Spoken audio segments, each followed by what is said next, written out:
Olá, tudo bem com você? Seja muito bem-vindo, muito bem-vinda ao Catequese em Cristo. Estamos iniciando neste momento o encontro número 7 e na nossa sequência de temas catequéticos, em todo esse projeto que a gente vem aí, se você está acompanhando vídeo a vídeo, você está vendo que é uma construção, né? É uma sequência de conteúdos cristãos que vão se complementando, auxiliando dessa forma nossa apropriação desse conhecimento, desse sentimento, que vai, claro, aumentar sempre a nossa fé e a nossa espiritualidade.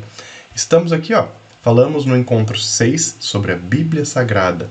Todas as características, todas as divisões literárias, como ela foi concebida, em que época tudo aconteceu. E como a gente teve a oportunidade, então, no encontro passado, de fazer essa grande apresentação sobre a Bíblia, agora a gente vai começar a falar dos grupos literários da Bíblia. Vamos falar de livro por livro no Catequese em Cristo. E claro, a gente vai intercalando. Um vídeo a gente vai falar sobre alguns livros da Bíblia, no outro sobre as temáticas cristãs adicionais, aquelas que vão complementar a nossa catequese. Vocês vão ver que temos conteúdos de todos os tipos para que a gente aprofunde cada vez mais a nossa consciência cristã. Então, para começar a falar de Bíblia, vamos, claro, iniciar pelo Antigo Testamento. E o primeiro grande grupo, o primeiro grande agrupamento literário da Bíblia no Antigo Testamento é o Pentateuco. E eu já coloco aqui do lado o nome Torá, porque o Pentateuco para os judeus recebe esse nome. Então, se você já ouviu falar no livro Torá e não sabe o que ele é ou não sabe o que ele representa, são os 5 primeiros livros da Bíblia. Nós, cristãos católicos em especial, chamamos de Pentateuco, né? Cristãos em geral, e os judeus chamam de Torá, mas estamos falando dos mesmos livros. Vamos compreender então o Antigo Testamento, a sua estrutura, seus objetivos, como ele foi concebido. E aí a gente vai entrar na Torá e vocês vão entender passo a passo de como todos esses conhecimentos bíblicos foram sendo absorvidos, transmitidos e praticados pelo povo de Deus. Então, para falar de Antigo Testamento, né, estamos aqui com um slide bem completo que nos ajuda a compreender bastante sobre o Antigo Testamento. A gente primeiro entende que a palavra testamento ela quer dizer uma aliança, ela quer dizer um pacto entre o povo e Deus. Então, nós temos a Antiga Aliança e a Nova Aliança, Antigo Testamento, Novo Testamento. E os sinais de aliança entre Deus e seu povo no Antigo Testamento foram alguns, mas a gente tem um deles que é o principal, que é aquele grande motivo do pertencimento, da relação totalmente próxima e enraizada entre Deus e seu povo. Vamos lembrar de algumas dessas alianças, alguns desses sinais de aliança. A convocação de Abraão, que é o primeiro grande patriarca, é um dos sinais de aliança do Antigo Testamento. O pacto feito com Noé, onde Deus trouxe o dilúvio, salvou alguns animais, salvou a família de Noé para fazer um verdadeiro recomeço da humanidade. As tábuas da lei com os 10 mandamentos, então aqui nós temos vários sinais dessa aliança do Antigo Testamento. Mas o maior, o principal, o grande sinal de aliança do Antigo Testamento, que até hoje é comemorado como a Páscoa judaica, né, para nós cristãos, a Páscoa é a ressurreição do nosso Senhor Jesus. Para os judeus, a Páscoa comemorada é a libertação dos hebreus, quando eles conseguem se livrar das garras e da prisão egípcia em busca da terra prometida, liderados por Moisés. Então, essa libertação que aconteceu ali por volta de 1446 a.C. é o acontecimento que caracteriza a Antiga Aliança, o Antigo Testamento. Então aqui é realmente o fato que marca esse grande pacto entre Deus e seu povo. Compreendemos? Então o Antigo Testamento ele tem alguns sinais de aliança, mas um desses sinais é o principal, que até hoje é comemorado como a Páscoa dos nossos irmãos judeus. Então, para a gente entender e se aprofundar ainda mais no Antigo Testamento, a gente vai aqui relembrar que ele é composto por 46 livros. Esses livros têm vários tipos de escritas. A gente tem histórias, a gente tem histórias.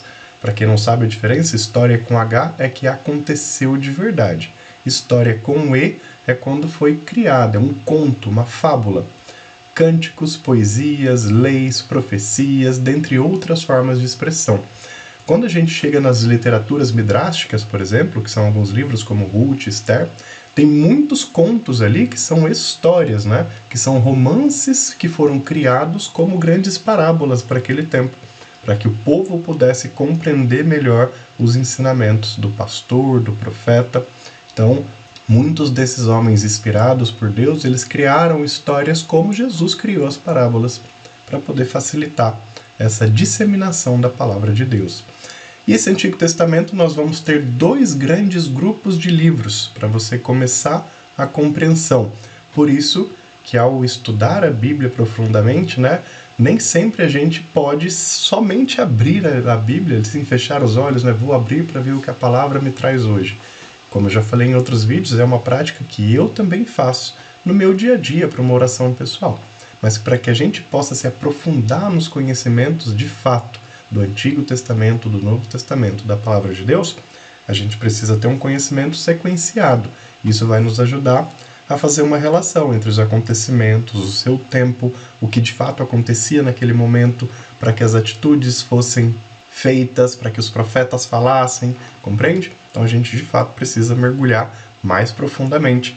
E para mergulhar mais profundamente, estamos aqui explicando que o Antigo Testamento ele tem 2 tipos de livros. O que a gente vai chamar de livros canônicos e livros deuterocanônicos. Já ouviu falar dessas palavras? Então agora você vai entender o que elas significam. Cânon, basicamente, é regra, lei. Então, livros canônicos são livros que expressam regras fixas, ou seja, leis fixas, sendo 39 desses livros do Antigo Testamento. Dos 46, 39 livros são canônicos. Eles trazem regras fixas no Antigo Testamento. E o que é então o livro deuterocanônico? A gente pode compreender, se for pegar a etimologia da palavra, se cânon é lei, como a gente viu aqui, regra, lei, deuterocanônico é como se a gente estivesse falando de uma segunda lei. Nessa interpretação das palavras que os gregos utilizavam, então, esse deutero no começo, a gente estava falando de due, né, de 2, a gente estava falando de uma segunda. Então, livros canônicos, as primeiras regras, livros deuterocanônicos, as segundas regras. Expressam regras em origem grega, não aceitos por muitas denominações protestantes, sendo 7 livros. 39 mais 7, os 46 aqui de cima. Tobias, Judite, 1º e 2º Macabeus, Sabedoria, Eclesiástico e Baruque. Então esses 7 livros, eles não estão incluídos nas Bíblias protestantes ou evangélicas, os livros deuterocanônicos, que são os de segunda lei. Se você que está aí do outro lado acompanhou o nosso encontro sobre Bíblia Sagrada, você viu que as Bíblias protestantes elas têm 7 livros a menos. Está aqui a explicação. Eu falei que ela chegaria e chegou. Então compreendemos?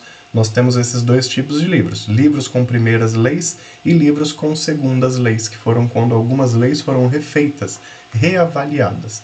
Conforme o povo de Deus crescia, se desenvolvia e passava por mais e mais problemas e também vivia algumas graças, as leis foram sendo adequadas ao tempo, adequadas ao avanço, adequadas à realidade. Por isso que muitos desses livros, quando eles eram escritos em tempos posteriores, eles traziam algumas novidades, algumas regras. Hoje, os judeus eles ainda têm uma listagem de leis, que são algumas centenas de regras fixas que eles têm no dia a dia para poder seguir e dessa forma respeitar e praticar a sua fé. Então nossos irmãos judeus ainda utilizam essas regras que estão aqui, que foram escritas no Antigo Testamento. Nós, cristãos, passamos a adotar os ensinamentos e as novas regras, as novas condutas de Jesus Cristo. Não quer dizer que nós deixamos de lado o Antigo Testamento por sermos cristãos, católicos no caso, mas ao contrário. Tudo aquilo que o Antigo Testamento trouxe, fez e profetizou aconteceu na pessoa e na divindade de Jesus. Então nós cristãos cremos que o Antigo Testamento conduziu a história até que o Senhor Deus pudesse se fazer homem. E nós acreditamos que Ele é Deus e trouxe a boa nova, a boa notícia, as suas novas leis, a nova forma de praticar a fé, que é através do amor, né? Somos cristãos e é nisso que cremos.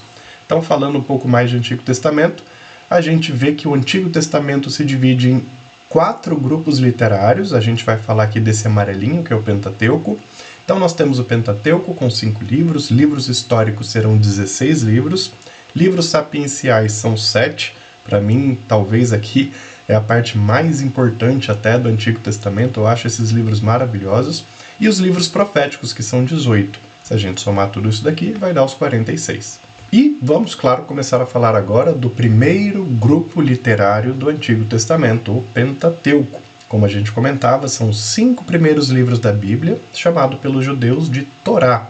Estamos falando de Gênesis, Êxodo, Levítico, Números e Deuteronômio. Maurício, a gente vai ver todos eles no Catequese em Cristo? Vai sim! Só que aqui, como não é um curso bíblico, não é uma jornada bíblica, nós vamos ver os principais elementos, as principais bases para compreender esses livros e a sua sequência na história cristã, certo? Se vocês quiserem se aprofundar nos conteúdos bíblicos de uma maneira ainda mais intensa, depois eu vou dividir com vocês o link da Bíblia em resumo, para que vocês possam mergulhar, que é um estudo bíblico que eu fiz ao longo de muitos anos e que também está disponível em vídeos para que você possa acompanhar, você, sua família e quem você sentir que pode mergulhar no conteúdo de Deus. Então, Pentateuco, 5 primeiros livros da Bíblia, traz histórias e leis que mostram a libertação hebraica. Lembra que a gente falava? A libertação dos hebreus diante da prisão egípcia, que lá ficaram por 400 anos como prisioneiros e foram conduzidos por Moisés à Terra Prometida. E a formação do povo de Deus.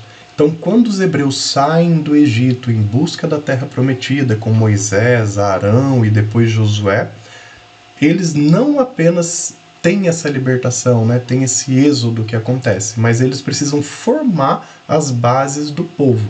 E essa formação da base vai se dar com as 12 tribos de Israel. Quando eles chegam à Terra Prometida é dividida em 12 grandes grupos, 12 estados diferentes, cada um para uma descendência de Israel, de Jacó. Muitos já devem saber disso de uma maneira muito profunda e para alguns pode ser uma novidade, mas é dessa forma que o Pentateuco nos apresenta. E o Pentateuco, claro, ele vai trazer para a gente histórias e leis, interpretações de fatos familiares para que o povo pudesse se espelhar. Então, algumas histórias que pudessem, de fato, impactar as pessoas, pudessem instruí-las através de exemplos. E leis, práticas e regras que regulem a caminhada no projeto de Deus. Como eu comentei, reforço aqui, muitas dessas leis e regras do Antigo Testamento, do Pentateuco, são seguidas até hoje pelos irmãos judeus. E algumas nós também seguimos ainda, como cristãos, como, por exemplo, os 10 mandamentos, as tábuas da lei. Muitas regras que tinham e que aconteciam para os judeus nesse tempo, elas foram abolidas e eliminadas. Muitas ainda existem, como tipos de alimentos, vestuários, formas e rituais e várias outras regras bastante importantes para o povo judeu. Essa tela vocês vão cansar de ver, porque toda vez que a gente falar de um grupo literário, para facilitar essa compreensão, para que a gente assimile melhor em que ponto nós estamos, eu sempre vou trazer essa tela. Antigo Testamento, Novo Testamento. Sempre que a gente tiver um quadro mais negro aqui atrás, é porque a gente está nesse grupo. Então hoje, estamos aqui no Antigo Testamento falando do Pentateuco. E a seta não nos deixa mentir. Vocês viram que eu sou bem escandaloso com algumas cores, né? Então vamos falar desses 5 livros a partir dessa tela. Ah, Maurício, então quer dizer que a cada avanço que nós tivermos, esse quadro negro ele vai aqui avançando, ele vai vindo para os próximos grupos? Exatamente. Isso vai ajudar a gente a, de fato, compreender, a organizar melhor nosso entendimento da palavra de Deus. Então, vamos começar falando do Gênesis. Eu falei para vocês que a gente aqui não vai ter uma abordagem totalmente profunda, aquela abordagem bíblica mesmo de um curso, de um estudo bíblico. Nosso objetivo aqui é catequese em Cristo, é trazer vários temas catequéticos, dentre eles a Bíblia.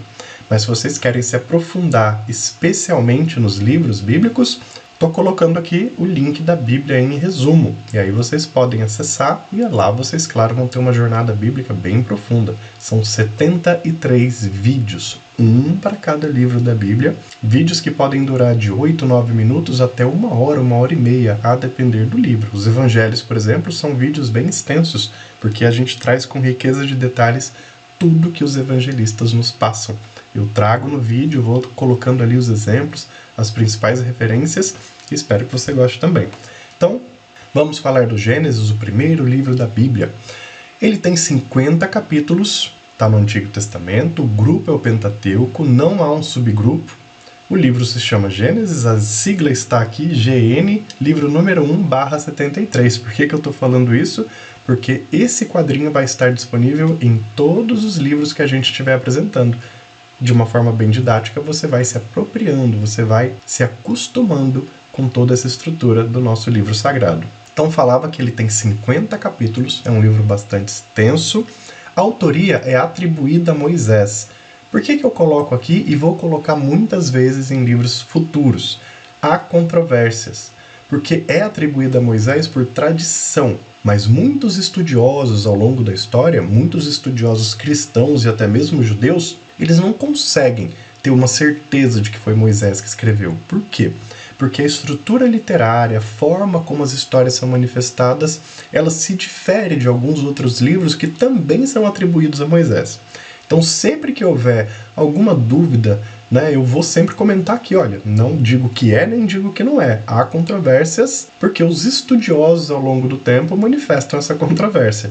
Então, por tradição, é atribuído a Moisés. Os irmãos judeus não acreditam muito que haja controvérsias, É uma regra fixa para eles que Moisés que escreveu todos. Mas ao longo das nossas explicações vocês vão ver que é um pouco difícil acreditar que ele tenha escrito tudo, porque os acontecimentos que se passam no Pentateuco, em vários livros, que são atribuídos a Moisés, eles têm uma distância de tempo muito grande entre um e outro. Seria impossível, ele ter escrito todas as histórias num espaço de tempo que passa de uma centena de anos, Então é muito complicado. Linguagem figurada, exemplificada e por vezes realista. Então o Gênesis ele traz muita metáfora, muitas figuras, muitos elementos de fato figurativos que ajudavam e ajudam até hoje os fiéis, os judeus, cristãos e quaisquer outras religiões que possam ter aqui aproximação com a Bíblia Sagrada. Essa linguagem ajuda a compreensão, ajuda a entender quais são as bases de toda a religiosidade, de toda a espiritualidade. Então, o Gênesis, 50 livros, atribuído a Moisés com controvérsias, tem essas linguagens, figurada, exemplificada e muitas vezes realista, e tem dois pilares fundamentais. Então, o livro do Gênesis ele tem basicamente dois grandes objetivos. O primeiro, ele apresenta a origem do mundo e da humanidade, já nos primeiros capítulos, e, segundo, a origem do povo de Deus. Então, o livro Gênesis, nos seus 50 capítulos, ele tem esse foco, ele tem esse objetivo. A origem do mundo e da humanidade e do povo de Deus. Ou seja, todos os mistérios que a gente necessita, espiritualmente falando, eles nos são apresentados já no início do livro sagrado. Isso é fantástico, isso é maravilhoso para nós que cremos em Jesus Cristo e cremos que Jesus Cristo é Deus. Deus cria o mundo, Deus cria a humanidade. Deus dá origem ao seu próprio povo e escolhe um povo para que possa conduzir toda a missão de levar almas ao reino dos céus. Então estamos falando aqui de Jesus. Alguém pode sempre comentar, e eu vou fazer esse reforço várias vezes. Não há o Deus do Antigo Testamento e o Deus do Novo Testamento. Às vezes a gente fica com isso na cabeça, Nossa, o Deus do Antigo Testamento era mais forte, a mão mais pesada, Javé, tinha um outro nome. No Novo Testamento, estamos falando de Jesus. Deus é Deus. Jesus é Deus. No Antigo Testamento, no Novo Testamento, vamos deixar de lado esses pensamentos de que há um Deus do Antigo e há um Deus do Novo. É Jesus. Sempre foi Jesus. O princípio, o meio e o fim, o alfa e o ômega. Estamos falando de Jesus Cristo. Claro que ele vem humanamente no ano 0. Mas Jesus, Deus, é o Senhor e Criador de tudo. Do Gênesis ao fim dos tempos, conforme a vontade dele, e assim está escrito no nosso livro sagrado. Se somos cristãos católicos, é nisso que cremos. Após a criação, o homem se desvia e surge o conceito de dualidade, bem versus mal. Então, conforme o Gênesis nos apresenta, lá nos seus 50 capítulos, há uma criação, há todo o esforço de Deus em criar cada elemento do universo, cada elemento da terra, criar o homem e a mulher à sua imagem e semelhança, e também nos é apresentado que esse homem já no início se desvia das boas condutas pela própria natureza humana, há um desvio ao pecado. E assim a gente tem a dualidade, bem e mal, Deus, diabo. certo, errado. Então o Gênesis ele tem esse foco e esse princípio. Como eu comentei com vocês, aqui no Catequese em Cristo nós vamos trazer a essência dos livros para que você compreenda toda a sequência e estrutura bíblica. Se você quiser se aprofundar ainda mais, reforço o convite, bibliaemresumo.org, ok? Segundo livro da Bíblia, que está claro no Pentateuco. Aqui nós temos a classificação dele, enquanto eu estiver apresentando aqui algumas informações, você pode ficar de olho. Antigo Testamento, Pentateuco, não há subgrupo, Êxodo, segundo livro dos 73. O Êxodo, próprio nome Êxodo, quer dizer dispersão, saída, fuga. 40 capítulos, a autoria também atribuída a Moisés. Comentei com vocês que isso vai se repetir aí em alguns livros. O foco do livro é apresentar a libertação hebraica diante da escravidão imposta pelos egípcios. Por isso o nome Êxodo. Moisés conduzindo o povo, Moisés que era ali parte da família real egípcia, né, por toda a história que a gente já conhece, foi colocado num cesto, e é por isso que a gente chama o cesto de Moisés, né? E a família real egípcia, ela adota Moisés como parte integrante do seu corpo real, e esse mesmo Moisés, ele é chamado por Deus, ele passa por todas as suas provações e conduz o povo nessa libertação. Então, o foco do livro é apresentar como tudo isso aconteceu, como Moisés vai ao deserto, como Moisés recebe a sua missão, como ele se relaciona com os seus irmãos hebreus, como ele descobre que ele é hebreu. O livro realmente é maravilhoso, é fantástico. Deus se manifesta ao povo como Javé e o guia para a libertação rumo à terra prometida, tendo em Moisés e em seu irmão Arão a responsabilidade desta condução. E por volta de 1400 a.C., a libertação se consolida com dois pilares fundamentais: o Decálogo, que são os 10 mandamentos, as tábuas da lei, e o Código da Aliança, que era um conjunto de regras, muitas dessas regras utilizadas e praticadas até hoje. Lembra que eu falava alguns slides atrás que a gente tinha os livros canônicos e os deuterocanônicos. Aqui nós estamos ainda falando dos canônicos, ok? Primeiras regras, primeiras leis. Deuterocanônicos vai ser segundas leis. Então esses dois elementos, os 10 mandamentos e o Código de Aliança, ou seja, a lista de regras que Deus firmou com o povo quando chamou Moisés ao alto do Monte Horebe, lá fez um pacto, a sarça ardeu, ele recebeu as leis, depois desceu junto ao povo, o povo tinha construído aquele bezerro de ouro, quebram-se as leis, ele volta lá, Deus fala novamente com Moisés, toda essa história profunda e maravilhosa, ela deixa nas mãos do povo de Deus dois instrumentos para que a relação entre Deus e seu povo se consolidasse e assim eles pudessem ir à terra prometida.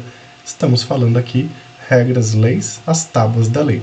Essas tábuas da lei elas foram colocadas posteriormente no que ficou e é conhecido até hoje como a Arca da Aliança, né? Que nós tanto ouvimos falar neste mundo cristão, no mundo judaico, no mundo bíblico em geral.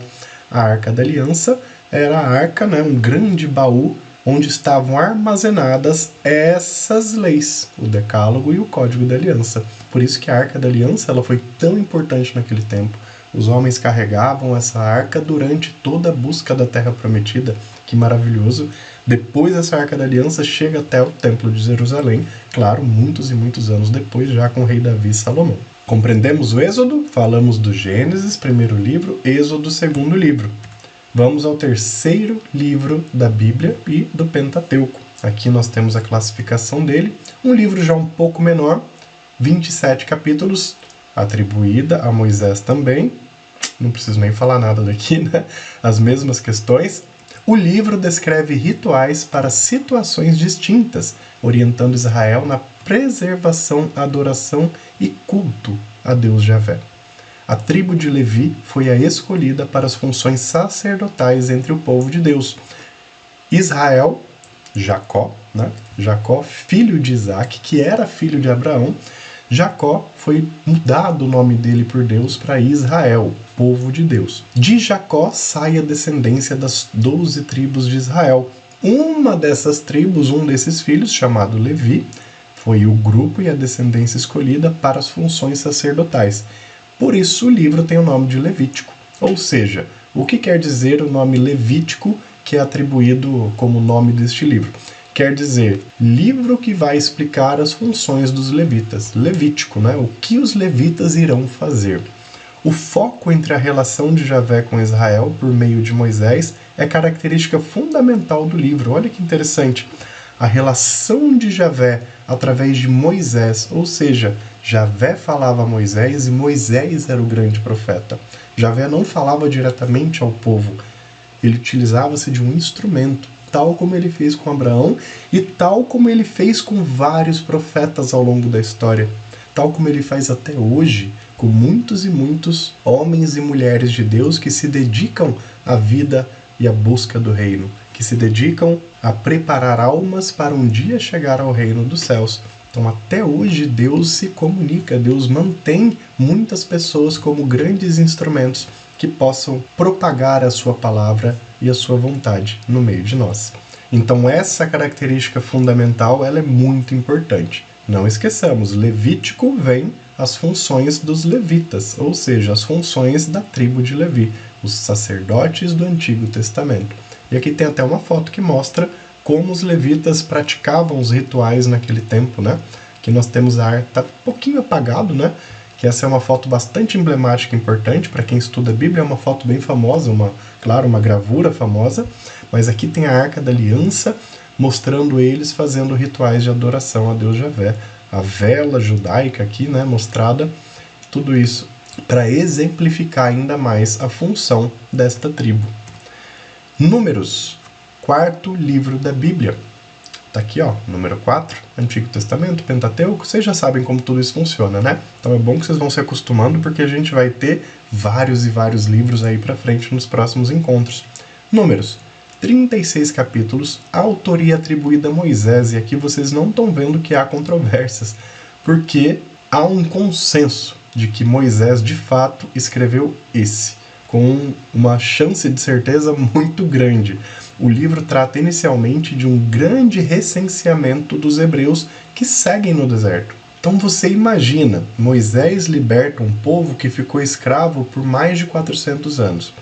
A gente estava falando de centenas e centenas de milhares de hebreus e suas esposas, seus filhos, que ficaram sob o domínio egípcio por muitos séculos, e eles precisavam fazer uma contagem, recensear, até para que pudesse, quando chegar na Terra Prometida, dividir esse povo para ocupar os espaços dentro das suas tribos, né? Cada uma dessas milhares e milhares de pessoas, ela fazia parte de uma tribo, ela tinha uma descendência de Jacó. Então eles precisavam compreender quem era descendente dos levitas, quem era descendente de Benjamim, quem era descendente de Neftali, e assim vai, de Dan e vários outros filhos, né, de Jacó, que deram origem às 12 tribos.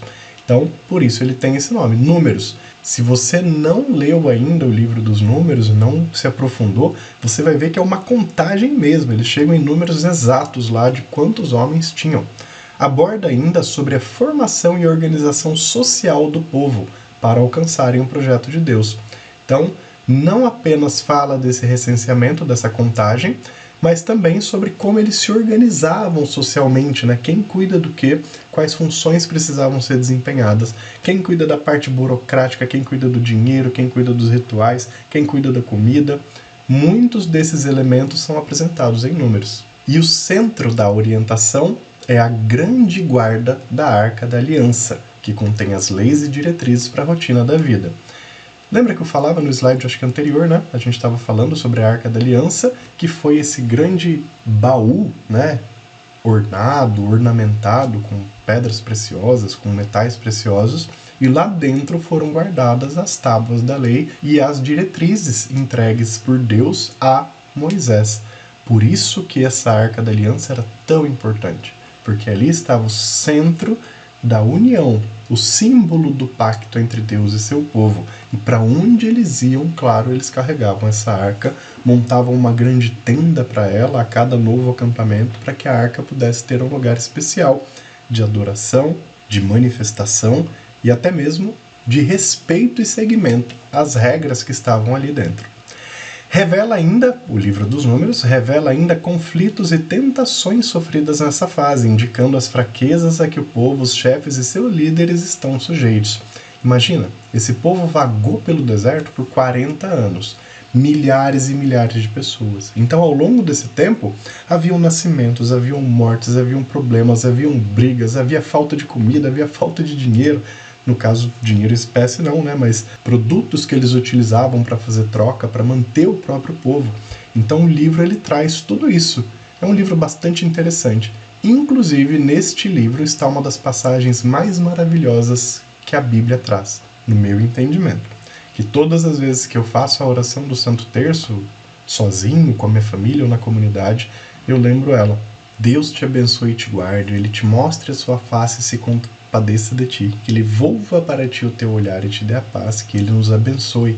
Então, essa passagem que é tão conhecida por cristãos, por católicos, por judeus, ela vem do livro dos Números. Enquanto eles viviam todos esses problemas, todas essas tentações, essa oração é manifestada por Deus e é profetizada pelos líderes daquele povo. Moisés, Arão, Josué, eles utilizam essa oração para acalmar, para dignificar aquele povo em busca da terra prometida. E chegamos aqui no último livro do Pentateuco, o 5º livro da Bíblia, né? Vocês já estão acompanhando aqui na nossa classificação. Deuteronômio, já sabemos o que é isso, né? Estamos falando de segunda lei, segundo cânon, lembra? Canônicos e deuterocanônicos. O Deuteronômio nos traz algumas dessas segundas leis. É um livro que tem 34 capítulos, autoria atribuída a Moisés, vocês estão vendo que não há controvérsias, então Números e Deuteronômio há uma convicção de que o próprio Moisés fez a escrita. São livros que têm o mesmo sentido, eles têm a mesma linguagem, têm uma forma de escrita muito parecida, por isso eles são atribuídos diretamente a Moisés. Então, do grego segunda lei, o Deuteronômio caracterizava-se por ser uma reapresentação da lei de Javé, que regraria Israel na Terra Prometida. Eles pegam a lei e conforme os anos passam e os problemas acontecem naqueles 40 anos pelo deserto, essa lei é reapresentada, ou seja, eles fazem ali algumas reavaliações. Javé vai instruindo os homens, os líderes, a reavaliarem, a ajustarem aquilo que pode trazer um sentido maior à formação do seu povo. Considerado um modelo catequético de ação pastoral e social, foi escrito numa época de ascensão econômica, fato que gerou rupturas sociais de grande proporção. Então a sociedade, mesmo em movimento, ela estava mudando, ela estava avançando, ela estava conseguindo evoluir de alguma forma. E as evoluções, elas também trazem problemas. Por isso as leis foram sendo reavaliadas. Diante de desvios cometidos pelo povo, os levitas foram desenvolvendo uma forma de catequese que pudesse mostrar caminhos para a superação das adversidades. Então, o livro do Deuteronômio é um livro maravilhoso. Apesar de ter 34 capítulos, ele não é tão extenso, porque tem muitos capítulos que são menores. Então, ele é um livro maravilhoso por trazer isso. Ele traz ensinamentos de como os líderes inspirados por Deus, através de revelações que recebiam, conseguiram ir catequizando esse povo que vagava pelo deserto. Você imagina, na cabeça desses milhares de hebreus, que mesmo estando prisioneiros lá no Egito, mas eles tinham suas casas, seus trabalhos, suas mulheres, seus filhos, suas famílias, suas cabras, suas galinhas. Imagina esse povo que estava lá acostumado a uma rotina. Vem Moisés, vem Arão e falam, nós temos que sair, Deus Javé mandou, nós vamos à Terra Prometida. E o povo, ei, que maravilha! Entram no deserto e 40 anos, muitas gerações morrem, novos filhos nascem e esse povo não chega. Então, por mais que eles conseguissem evoluir em algumas questões, eram muitos problemas, muitos desafios. Por isso o livro é tão maravilhoso, porque os levitas em especial vão mostrando de uma forma bem catequética como eles poderiam olhar para o reino de Deus, como eles poderiam olhar para as promessas que Deus estava fazendo e continuarem na missão. E eles continuaram. E assim, a gente termina a apresentação desse vídeo. Vocês estão vendo que ele é um pouco mais longo que os outros, porque nós temos aqui livros muito importantes, né? O Pentateuco é a abertura da Bíblia. Por isso que um vídeo ou outro dos nossos encontros vai passar de 25, 30 minutos. A maioria deles vai ficar em torno ali entre 20 e 30 minutos no máximo, tá bom? Então espero que vocês tenham gostado dessa abordagem. Falamos aqui sobre Pentateuco, falamos sobre o Antigo Testamento e especialmente sobre cada um desses 5 primeiros livros da Bíblia. Quando nós tivermos encontros que vão falar sobre livros da Bíblia, a gente não tem aquele último slide das perguntas que movem, tá bom? Porque como aqui a gente está fazendo uma catequese bíblica, então as informações elas vêm apenas nos livros mesmo. Quando nós tivermos encontro com os outros temas cristãos, as perguntas que movem voltam, que eu imagino que vocês gostem daquelas perguntas, né? Eu também gosto muito delas. Espero que vocês tenham gostado, nos vemos no próximo encontro. Que a paz de Jesus e o amor de Maria estejam sempre com você e com toda a sua família. Tchau, tchau.